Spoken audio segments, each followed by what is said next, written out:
obviously, Texas shot the ball extremely well today. So I want to obviously give credit to them for executing their game plan.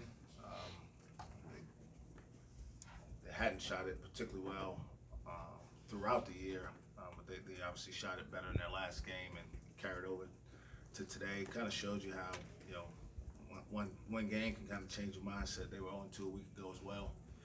Got off the snide on Saturday, and then kind of carried that over to today. A lot of their threes did come from breakdowns and communication from us. We got some correctable errors there, so that's encouraging. A lot of it, some of it was guys not playing together a lot here and being out there for the first time and having to focus through some adversity. So I'm encouraged that our kids are in a positive frame of mind, believing that they can get this thing turned around, because I do, and I know if they show up with a good attitude, it's just a matter of continuing to fight, continuing to plug away, continuing to believe that you can do the job, and got a group of kids in the locker room that have a high care factor, and I can't wait to get back to practice with them tomorrow to try to get ready for the next week. Robert talked to Coach Henson earlier today, said you guys had a really good week of practice, just didn't come up together for you guys tonight. How close do you feel you guys are? I mean,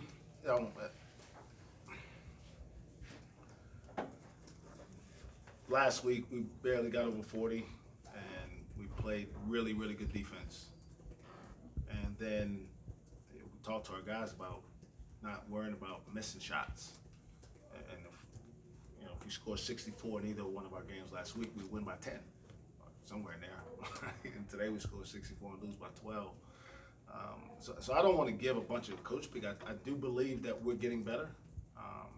It's hard to really see positives when you lose a no, if we're being honest. As a coach, though, my job is to keep these kids encouraged, because there's a lot of fight in there. I like what I see in terms of the progress of a lot of our young guys.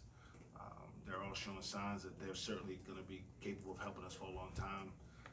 So we'll just keep working. I'm going to show up tomorrow with a positive attitude and try to help our guys get better and get prepared for the game on Saturday morning. Last week you talked about how you felt your guys were lacking confidence shooting the ball. What did you think about how they shot today? Just the confidence level of taking the shots that they took today. Yeah, I mean, I didn't sense the hesitation today.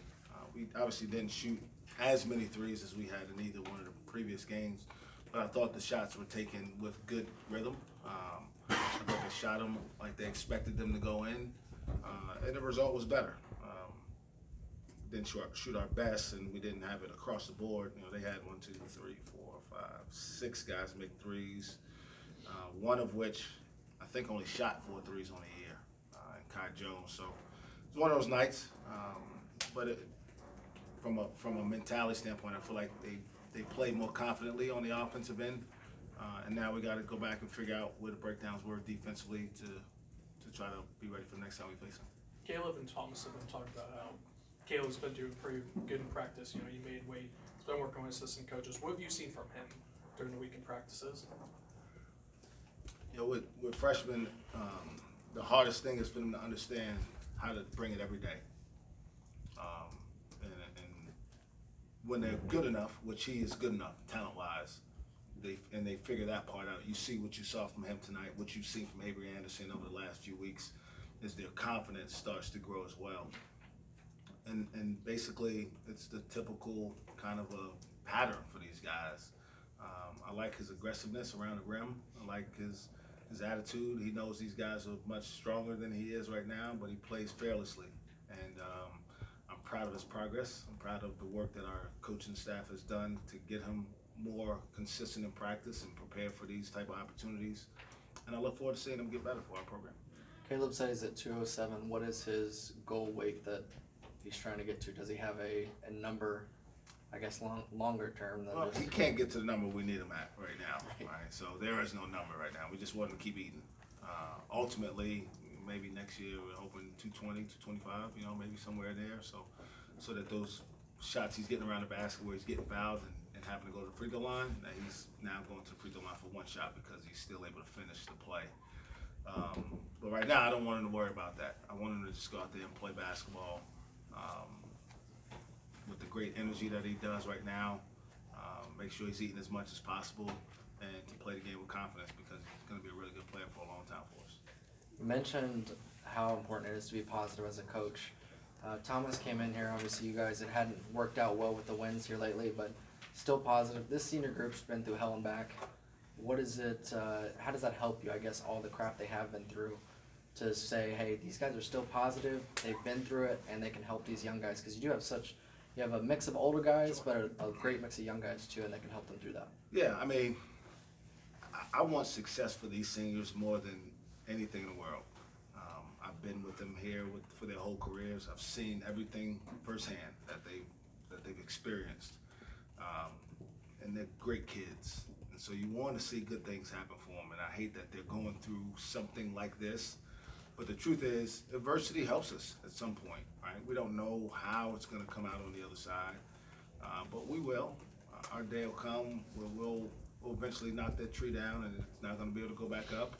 And we'll be able to move forward and look back and say, man, that helped us.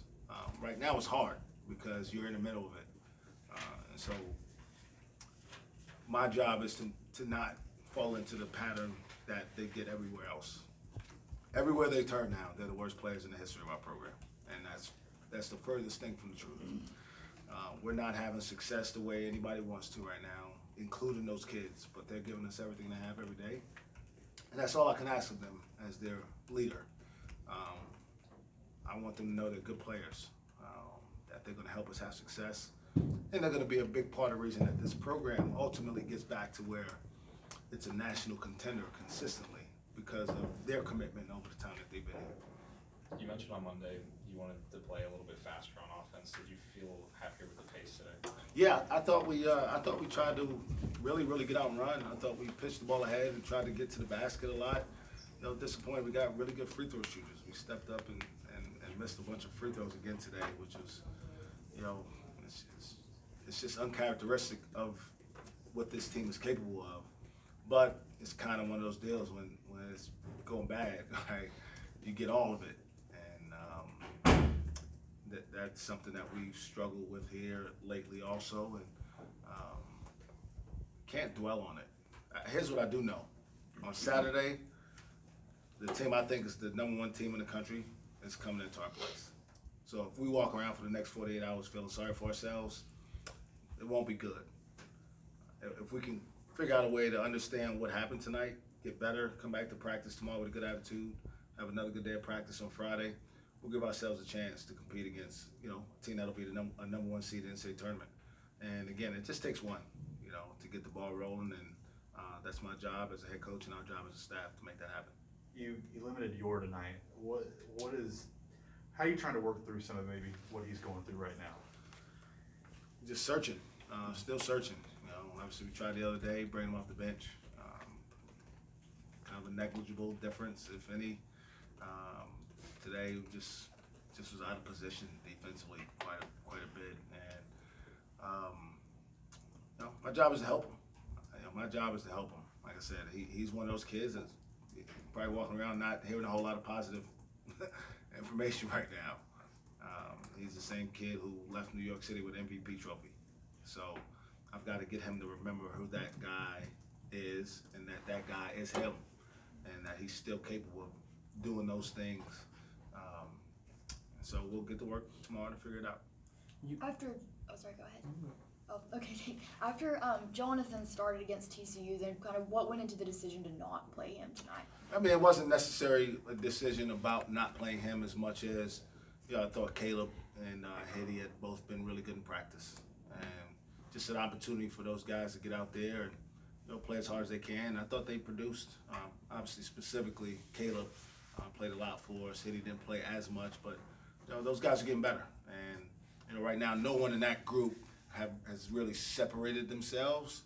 So we're still trying to figure out who's going to bring it consistently. Caleb's been it here recently, and I look forward to giving him more opportunities as he gets better. And what have you seen, before you talked about the inconsistencies of Caleb in practice, and he said he had a really good practice this week. What have you seen in him, as far as that consistency piece that you were talking about? He's listening. I mean, they don't know. They don't know what working hard is really like. And they certainly don't know that if you work hard yesterday, when you show up tomorrow, it doesn't really mean anything what you did yesterday. It only gives you an opportunity to come do it again, and it shows your teammates what you're capable of, shows your staff what your potential is. But freshmen learn almost always the hard way that if you don't practice well, it's very hard to produce. It's very hard to be ready to play. It's very hard to be in the right frame of mind to compete against the type of teams that we're playing against. I mean, Jericho Sims is probably the biggest guy he's ever been on the basketball court with, other than the two dudes from West Virginia last week. So, figuring out that every night you got to bring it, so every day in practice you got to bring it. And I think just buying into that, I think early on he thought, I hear you, coach, but I'm going to show you that I can do it a different way, which is pretty typical. Avery went through it earlier the year. Keelan went through it a little bit. It's very normal for a freshman. Now he's starting to understand that if he has good practices, it will carry over into games more consistently. You mentioned Keelan. He didn't play the last 2 games, I don't think. Just what have you seen from him as of late? Same thing. I mean, we got 5 of them that are all learning what college basketball is like, and particularly the highest level of college basketball, right? I talk to those kids constantly. They've always had really good attitudes. They just have to learn how to work. They have to learn how to work consistently. They got to learn how to show up every day with good attitudes and try to get better. And again, tomorrow is no different. We're not going to walk in and feel sorry for ourselves. We're going to show up and we're going to try to have a really, really good practice. Go as hard as we need to. We'll get some shots up and try to prepare for Baylor. How positive was it to see the freshmen play well in the first half and then starters weren't playing well? Or not in the first half.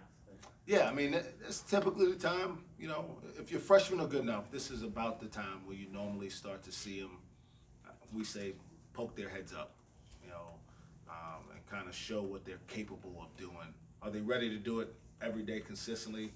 Not yet, but you can see what they're capable of long term around middle of January. I mean, this is very, very normal. Caleb could show up on Saturday and have 4 fouls and no point. I mean, that's just what you deal with. And it's a really hard process because the expectation is, well, if he got 12 and 7 today, then he should have 18 and 12 on Saturday. Well, it's not really realistic. Is it possible? Yeah, but we gotta let the cake bake a little bit on them and give them a chance to learn through some adversity. And that's my job, is to push them hard enough that they continue to get better, but also encourage them when they're doing well that, we do believe in what they're doing. Thomas said that he'd hand out water bottles as long as they were winning. He played 16 minutes tonight. It's pretty low for him. Are things getting a little more competitive within the team with the younger guys maybe getting some more experience under the belt? This team's always been pretty competitive. But for a long time, the young guys didn't know anything. So I'll give you an example. So early on in practices, the older guys and the younger guys, you guys may have seen it, would play against each other. And I would listen to the huddles of both groups. And the young guys would say stuff like, let's kick their ass. And the older guys would talk about actual basketball stuff. Like, you know what I mean? Yeah. And so it takes a while, man. How do we do that? Avery, Chris, but they were talking to each other, right? So no one was giving each other good information. They were just getting excited about, let's go kick their ass. All right, well, you probably can't do that if you don't know how to guard the ball screen or if you don't know how to block out. And now they're learning those things. And now the conversations are different in practices. And there is some real strategy and understanding of, all right, how do we get this done, as opposed to we're just really talented. And so give me the ball, I'll go score, kind of mentality. It's part of the process, man. And right now it's an ugly, uncomfortable, not so fun part of the process. But I'm here for the long haul, man. I don't give up on kids. I don't believe in it. My job is to help them. Doesn't mean they get to continue to play as much all the time, but to help them in the best way we can. You've got a lot of negative stuff, obviously, with the losses, and like you've kind of alluded to it, there's outside noise. How important would it be for the fans to show up and be loud against what you consider the number 1 team in the country on Saturday? I mean, that's a big game. I thought our crowd was great tonight. As far from obviously full, my job isn't to tell people how to spend their money. So I'm not gonna do that. I will say, hey, it certainly helps to have more people in the building than not. I think that's fair. I think our fans have done a tremendous job supporting these kids, supporting me and the staff. I hope they continue to. It's hard, I'm sure, when you don't expect that your team's going to have success consistently.